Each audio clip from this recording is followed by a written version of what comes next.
Que dire si ce n'est que le cinéma a été pendant une certaine période l'un des outils les plus forts pour faire passer des messages à travers des images, et cette période n'est pas encore terminée.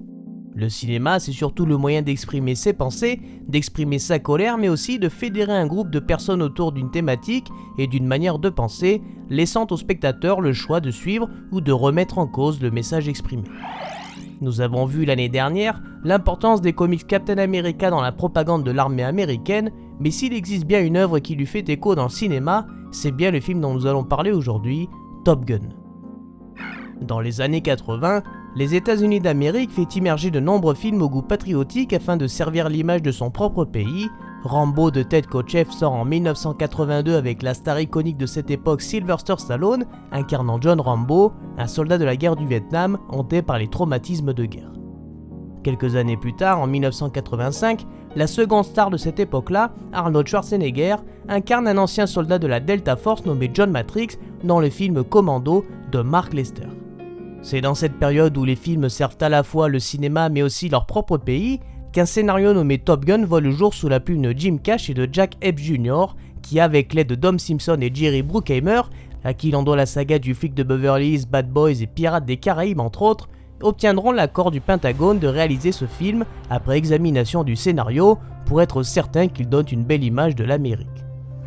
Après quelques modifications exigées par le Pentagone, notamment sur le titre et sur certaines scènes qui pourraient donner une mauvaise image de l'armée américaine, le casting est enfin lancé pour trouver l'acteur qui incarnera le personnage principal, Pete Mitchell, alias Maverick. C'est au milieu de grands noms comme Michael J. Fox, John Travolta, Patrick Swayze et Tom Hanks que Tom Cruise sera choisi pour incarner le rôle, bien qu'il refusera une première fois. C'est le 16 mai 1986 que Top Gun de Tony Scott débarque au cinéma, et c'est dès les premières minutes que nous découvrons le fameux casque du jour, qui bien qu'il paraît être anodin, est loin de n'être qu'une touche de style. Dans sa première scène, Maverick, accompagné par Goose, Stinger et Cougar, sont dans le viseur de deux MiG au cours de leur patrouille. C'est dans cette scène que l'on découvre les casques de chaque pilote, jusqu'à enfin découvrir le casque de Pete Mitchell. Un casque de pilote aux couleurs de l'Amérique, avec ses bandes rouges et blanches sur cette peinture bleue métallisée, formant plusieurs signes comme la pyramide à tête blanche sur chaque extrémité de son casque, symbole des États-Unis d'Amérique depuis 1782, ainsi que sur sa face avant, plusieurs lignes formant une silhouette d'avion, à l'intérieur duquel sont inscrites les lettres du surnom de Pete Mitchell, Maverick. Ce casque est donc à l'effigie de son pays qu'il représente à l'intérieur de son F-14, il est le porte-drapeau d'un pays dans les airs, comme l'était Captain America sur la Terre. Et bien évidemment, son casque n'est pas seulement un rappel aux couleurs et aux valeurs de son pays, il n'a pas comme simple fonction d'être la protection contre les chocs à la tête, contre le vent lors d'une éjection ou des rayons du soleil. Non, ce casque a bien plus de signification, il est le prolongement du caractère de Maverick. Dans la scène qui nous introduit le casque, nous pouvons remarquer immédiatement une chose, Maverick est en marge des règles, des lois, il est immédiatement défini comme un casse-cou au sein de son équipe, et ça immédiatement lorsque leur commandant demande quelles sont les équipes dans les airs, et à la simple évocation du nom de Maverick, il comprend que la simple patrouille transformée en chasse ne sera pas de tout repos. C'est dans cette scène sous tension que la pointe d'humour et de détente vient du cockpit de Maverick, qui contraste avec l'état de son coéquipier dans le deuxième F-14 Cougar, qui lui est proche du malaise. C'est après avoir éloigné ses ennemis avec ses manœuvres risquées et osées que Maverick rentre sur le porte-avions, mais encore une fois, il désobéit aux ordres qui lui ont été donnés et il redécollera dans la foulée même en manque de kérosène pour sauver son coéquipier encore dans les airs et les ramener coûte que coûte sur le porte-avions. Il sauvera ses coéquipiers quitte à s'attirer les foudres de ses supérieurs et l'on apprendra au cours de cette entrevue qu'il n'est pas à son coup d'essai. Sanctionné plusieurs fois, puni au sol pour pilotage dangereux, Maverick est certes un surdoué dans les airs, mais il ne se plie à aucune règle. Il est en marge de l'autorité car selon lui il faut franchir les limites pour obtenir des résultats et lorsque l'on voit son casque avec inscrit en gros Maverick sur son front, ce n'est pas anodin.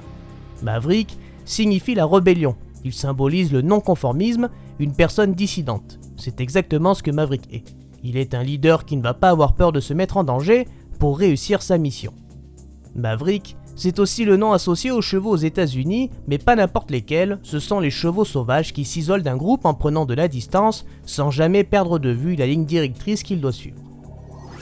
Le casque de Maverick, c'est peut-être le porte-drapeau de l'Amérique dans les airs, mais c'est surtout l'indicateur de ce qu'il va se passer par la suite. C'est à l'instant où il enfile ce casque qu'il va prendre tous les risques possibles, qu'il va se surpasser et mener à bien sa mission. Il connaîtra des échecs bien évidemment, et certains resteront dans sa mémoire pour la vie, comme le décès de son navigateur Goose, où il perdra toute confiance en lui jusqu'à le pousser à arrêter sa carrière. C'est lors d'une rencontre avec le commandant Viper, ancien coéquipier de son père, que nous aurons plus de détails sur les raisons qui poussent Maverick à être aussi sulfureux dans les airs.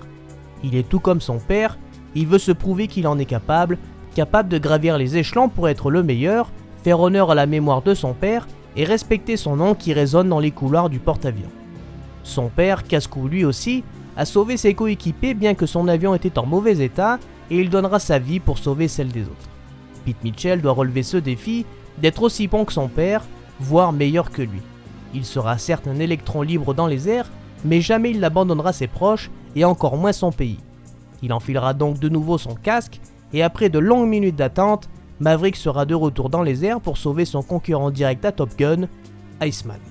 Le personnage de Maverick sera d'ailleurs inspiré de Randall Duke Cunningham, pilote pendant la guerre du Vietnam, où il aura abattu 5 MiG en l'espace de quelques jours, et le film lui fera d'ailleurs un clin d'œil en réalisant une manœuvre en combat aérien similaire à celle que le vrai pilote avait réalisée. Et comme un symbole, Randall Cunningham a aussi été instructeur à Top Gun, ce qui nous amène à parler de Top Gun Maverick, sorti en 2022. Après le succès retentissant du premier volet en 1986, la mission de base qui était de fédérer un public autour de l'armée entachée par la défaite qu'est la guerre du Vietnam est un franc succès. La critique ne sera pas bonne certes, mais les chiffres sont totalement différents. Car après la sortie de Top Gun, on estime à plus de 500% le nombre de jeunes désirant s'enrôler dans l'armée pour devenir pilote. Top Gun est un phénomène de mode, l'outil de propagande parfait, mais pourtant, bien que le scénario d'une suite fût évoqué peu de temps après le premier volet, aucune trace de Top Gun 2 au cinéma, mais à la place, c'est Jour de tonnerre qui sortira sur grand écran par Tony Scott encore une fois, avec une nouvelle fois aussi Tom Cruise dans le premier rôle. C'est plusieurs années après, en 2019, lors de la Comic Con, que Tom Cruise fera une apparition surprise pour enfin annoncer la suite de Top Gun prévue en 2020, qui sera ensuite décalée en 2022 à cause de la Covid. Dès les premières bandes annonces, on repère que le casque est de retour avec ses décorations et son surnom, mais dans une version moderne pour coller à son époque.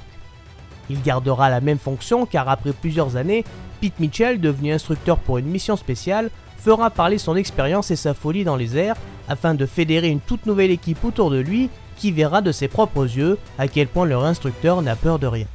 Le film de 1986 deviendra iconique, tout comme le casque de Maverick qui se vendra d'ailleurs aux enchères pour 280 000 $, car il est le symbole de l'Amérique grâce à ses couleurs et à sa piraga tête blanche, mais il est avant tout l'objet qui transformera Pete Mitchell en Maverick. Il défiera l'autorité et il se mettra en danger pour servir son pays et accomplir ses missions. Son nom sera ancré sur sa tête, tout comme sa réputation qui le suivra des années après pendant sa carrière atypique. Il passera d'un jeune pilote réputé comme étant dangereux à une légende de l'armée de l'air, toujours aussi dangereuse.